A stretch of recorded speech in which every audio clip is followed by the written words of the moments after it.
Watch your head. Low ceiling. Hey, do you want to go and verify that for me?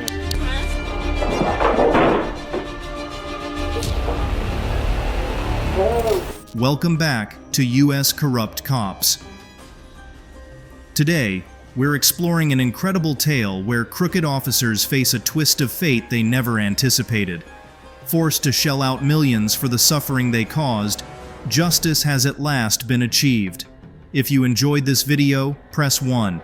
On July 26, 2017 in Salt Lake City, Utah, nurse Alex Wubbles was adhering to hospital protocols when she informed Detective Jeff Payne that he required a warrant or the patient's consent to draw blood after a victim was involved in a car accident. It's crucial to highlight that the patient was neither under arrest nor suspected of any wrongdoing. Nevertheless, the officer persisted in pressuring Miss Wubbles on the issue. The following footage reveals what happened. I'm being threatened with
Okay. they're trying to draw. The officer is right here, and I'm finding some pressure. We have exigent circumstances for a blood draw on the patient that's upstairs. She is refusing, and my lieutenant says that if she What doesn't... department are you with? Salt Lake City Police, which I'm sure you'll get to meet my lieutenant soon. And if I don't get to go get the blood and take her to jail.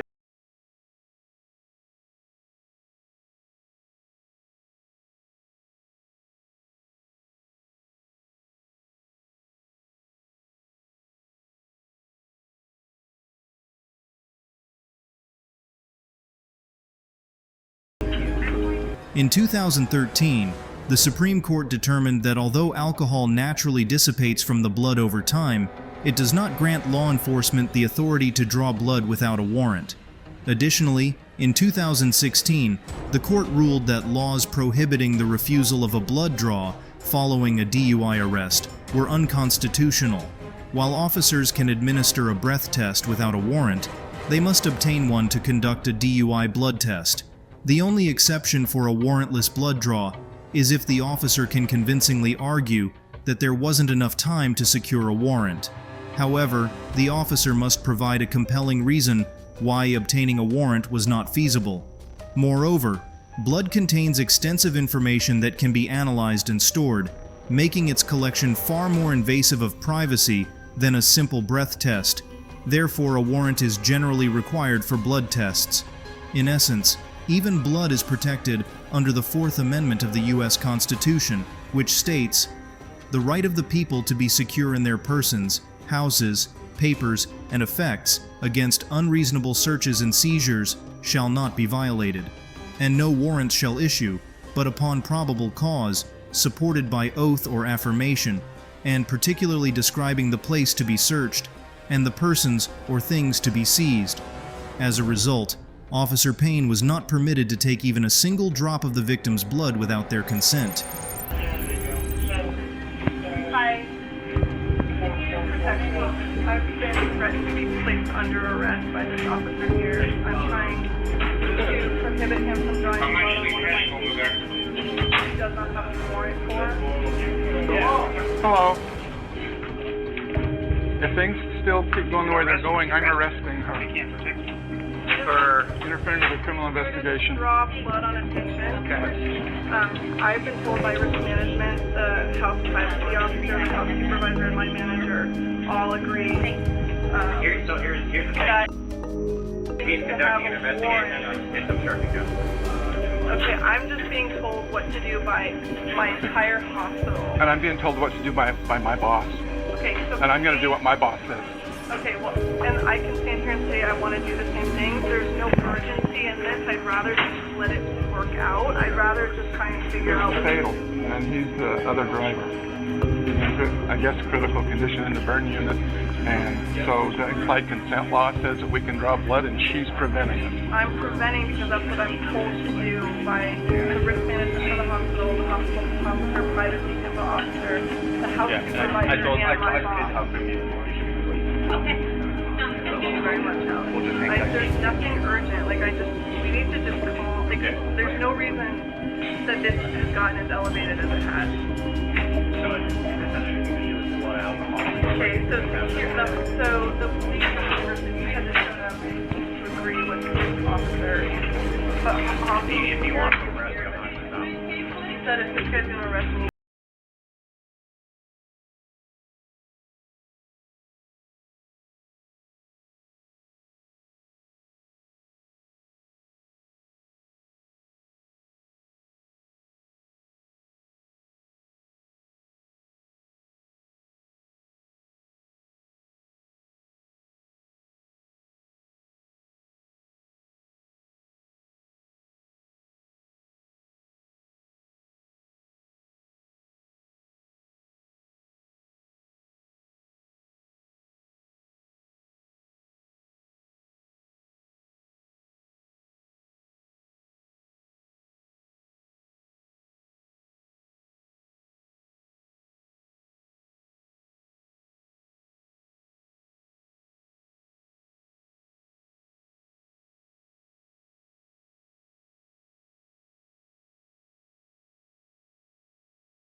Absolutely. I don't feel. I I would like someone to stay with me. I do not feel safe. I'm totally fine as long as Alex is okay.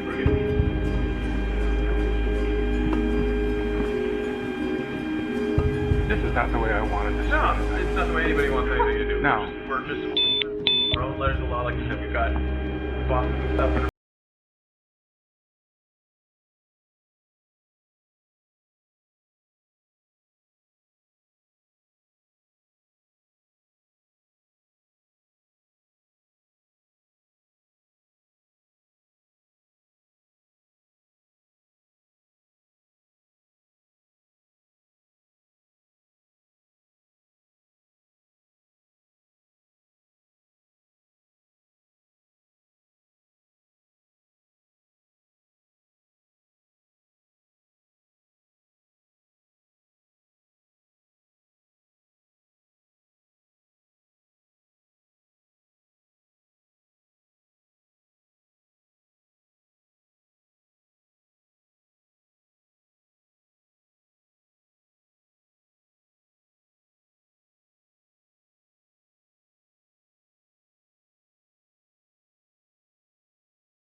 Shortly after, another officer arrived, and the two began strategizing on how to draw the patient's blood despite repeated refusals. Hello.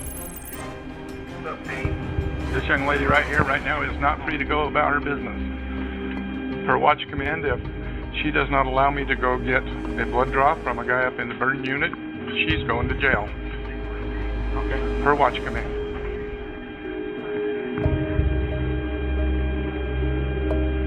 And I'm just trying to do what I've been told to do by the hospital. Where's the disconnect?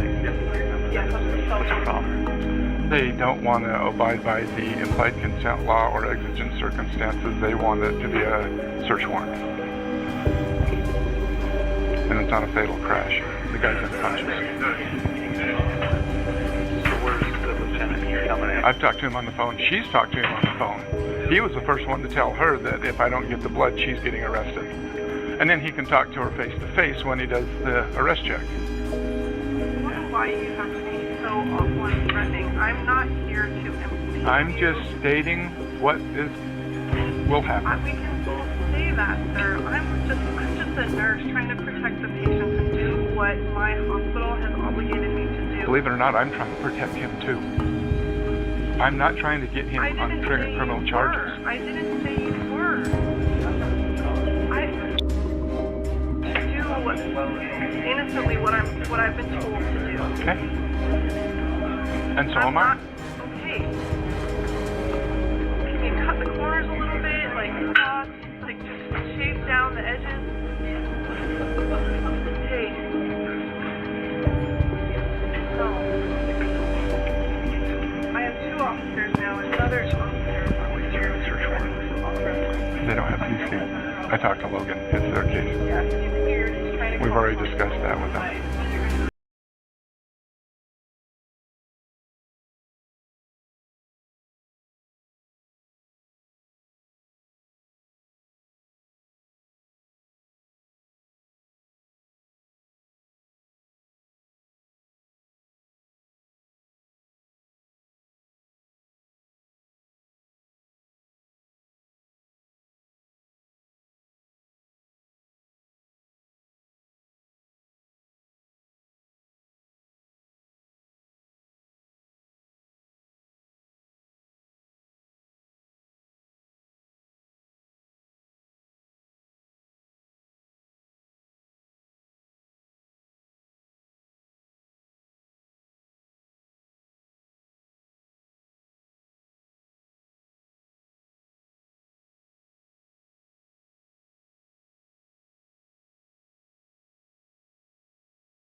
I'll call him tomorrow.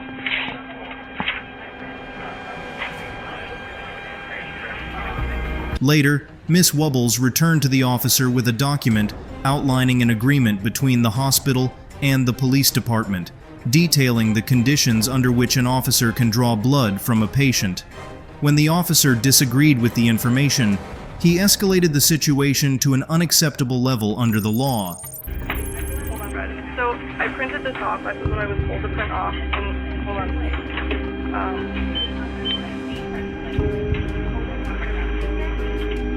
Brad, I'm just putting on speaker so you can. So, I have this. It says obtaining blood samples for police enforcement from patients suspected to be under the influence. Okay? This is something that you guys agreed to with this hospital. The three things that allow us to do that are if you have an electronic warrant, patient consent, or patient under arrest. And neither of those things, the patient can't consent. He told me repeatedly that he doesn't have a warrant, and the patient is not under arrest. Policy mandates that only the necessary amount of force, based on the facts and circumstances perceived by the officer at the time, may be used. Officers have a duty to ensure compliance with this policy and all relevant municipal, state, and federal laws. Actions that violate this policy can lead to disciplinary measures, including termination. H. Officers whose actions align with the law and this policy will receive strong support during any subsequent reviews of their conduct regarding the use of force. Additionally, by failing to handle the situation with reason and calmness, the officer breached his department's de-escalation policy, which requires officers to use strategies and techniques to reduce the situation's intensity, enhance decision-making, improve communication, lower the necessary force level, and increase voluntary compliance whenever possible. She's under arrest. That's fine, but it doesn't have to do like her job. Okay, I'm doing my job. She does hers. That's fine. Okay? I'm leaving now with her. Okay? Anybody who wants to prevent that, that's your option. He will be taking them. Okay? So, take your hand off her, please. I have hospital administration coming. They can talk to you. Just, why so? Please, sir, you're hurting me. Then walk. No, I have no reason to walk. Stop! You're hurting me and I'm holding you. Please, I can't believe it. What is happening? What is happening?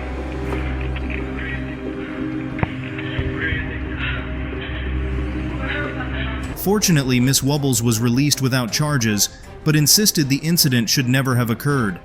In a call for reform, she released the video obtained through a public records request a month later. In response, University of Utah hospital officials issued a statement supporting the victim and announced changes to their procedures and training regarding interactions between police and healthcare workers. Additionally, Salt Lake City Police Chief Mike Brown apologized and dismissed Detective Payne after an internal investigation revealed his violation of departmental policies. Payne dismissed his termination as an unjust response to negative publicity. The patient, identified as off-duty Idaho Reserve police officer and truck driver Bill Gray, was hit by a man fleeing police in a pickup truck and tragically died from his injuries.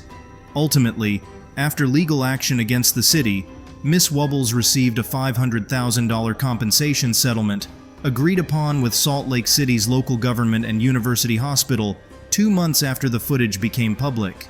Next, on September 22, 2018, in Sacramento, California, an officer noticed a social media post showing a juvenile on probation at a gathering in a North Sacramento home alongside individuals with guns.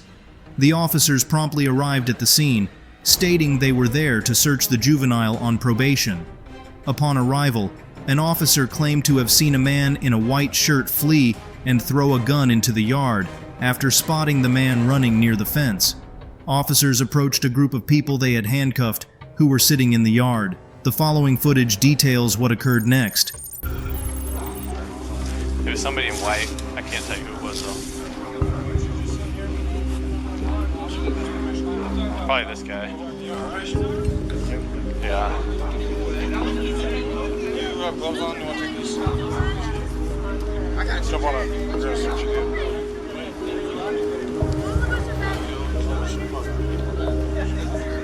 Yeah, I think it was him. I was just by the fire. That's right. Take this out of the car. Okay. Good. Watch. You're right. You're absolutely right. I'm right. But I ain't on steroids. But I ain't on steroids. Look at me real quick. It's like they're just I swear on everything I live, I was just right there by the fire. They just put me over here, right here. Yeah, I know. I would never, come on there. But the problem is, I wouldn't even I was in that backyard, homie. You know what I mean? I was in that They backyard. just put me right. Although the officer was uncertain of the juvenile's identity, he hastily singled out a random individual from the group, Anthony Hernandez, and proceeded to search and accuse him. This action infringed upon Hernandez's fourth constitutional right, as the Fourth Amendment prohibits unreasonable searches and seizures by the government. Essentially, police cannot search a person or their property without a warrant or probable cause. This also applies to arrests and evidence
That's how I thought you. Excuse me? I was right here by the fire. They just sat me right here. Like, literally. They pulled you away from the fire and sat you here. Pulled me. I was sitting right Yeah, I next to know. the Because you fire. ran over here and then you ran back this way. I never ran anywhere. Dude, I saw you. You were the never only ran. man in a white button-up. Show me another person in a white button-up out here. I promise you I'm not gonna tell you. Because I never ran at all. I got here probably 10 minutes ago. So, That's fine. some probation for sure. Yep. That's how I know. So you know what? I would not say it was. I was sitting right there at the fire and they just sat me right here. I never ran or nothing. Yeah. So, yeah. Got my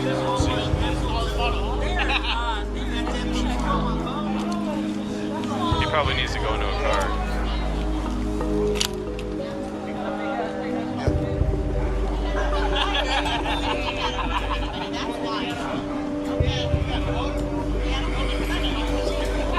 What happens, bro? I know it does. Yeah, that's what, 10:40? I thought it was like 1 o'clock in the morning or something. It's 10:40. It's crucial to understand that an individual cannot be arrested without evidence. To arrest someone for a crime, a police officer must have probable cause. However, since the arresting officer was unsure of the suspect's identity, Hernandez was unlawfully arrested, further violating his fourth constitutional rights. I saw you. You were trying to help your homeboy. I'm just checking the grass somewhere because this dude's like I gave you his name, his number, his ID. His Bullets are? Yeah. So, where we found that is exactly where he ran to when I was in that backyard.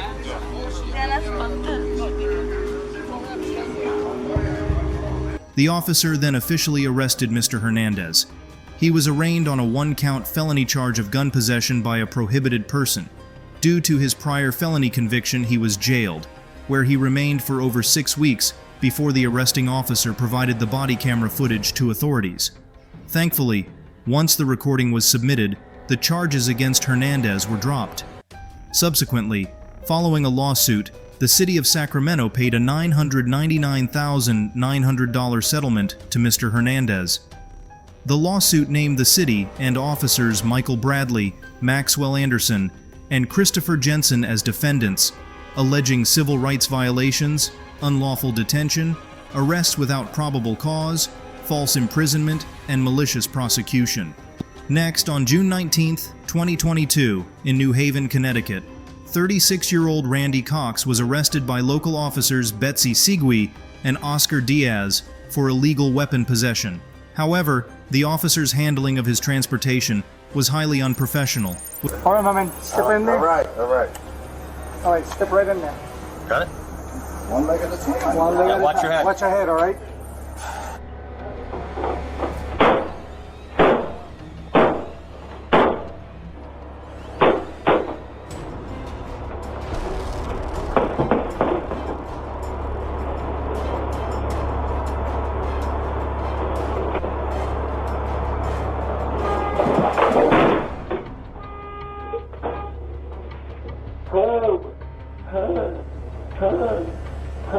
Officer Diaz was driving Cox to the station in a police van when he abruptly slammed on the brakes, causing Mr. Cox to collide headfirst into the back wall of the van.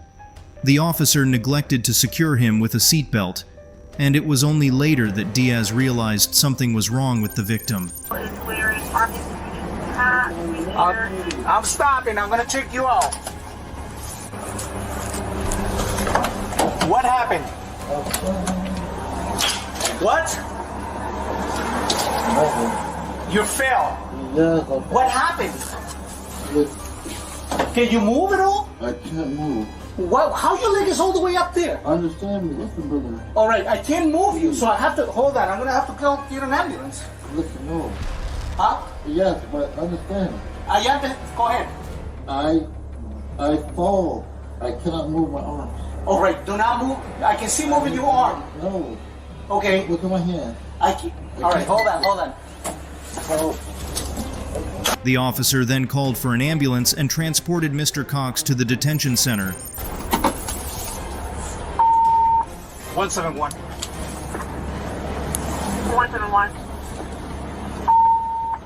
Can you start a signal 1? The subject in the van, he said he fell inside the van and he can't move. So I'm on my way to detention right now. So please, could you start me signal 1 over there? Cox, either we can move you or you can wait till AMR moves you.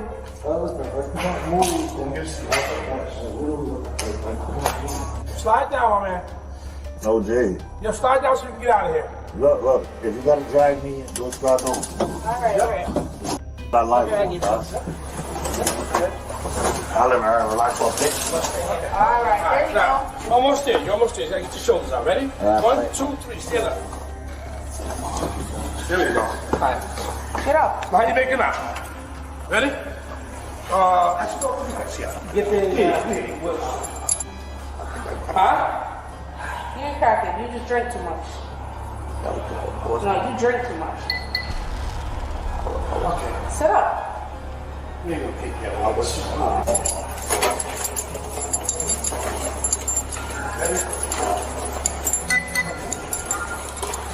I can't feel shit. Sit up. Stop playing around. Oh my God, bro. Yeah, sit up. You're doing extra shit. Sit up. Upon arrival, Cox's pleas for help were ignored by officers Ronald Presley, Jocelyn Lavender, and Louise Rivera. They dragged him face down across the metal floor of the vehicle and accused him of being intoxicated, dismissing his injuries.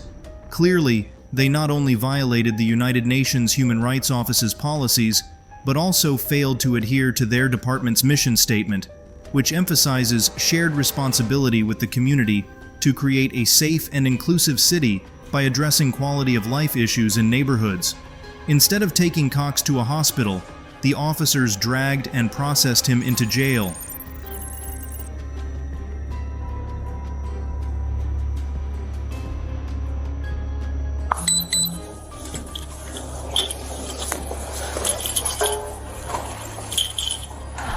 Sit up. What else did you have? Did you have any drugs and alcohol? Listen, no. You're not fine. How many did you? Okay. How much did you have to drink?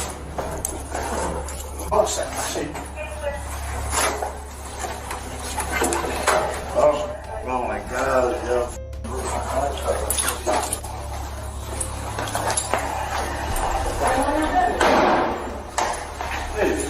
What was this? Oh, he's perfectly fine. You want to put these on him? Yep. Hold on, Ron. Hold on, Ron. Alright.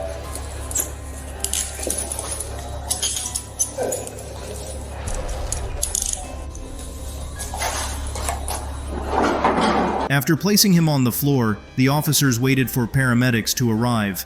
Once they did and assessed his condition, they quickly rushed Mr. Cox to the hospital. According to his lawyer, Ben Crump, Cox was paralyzed from the chest down due to severe neck and spine injuries that persist to this day. Unsurprisingly, once the footage was released, the incident sparked widespread outrage from civil rights advocates, including the NLAACP.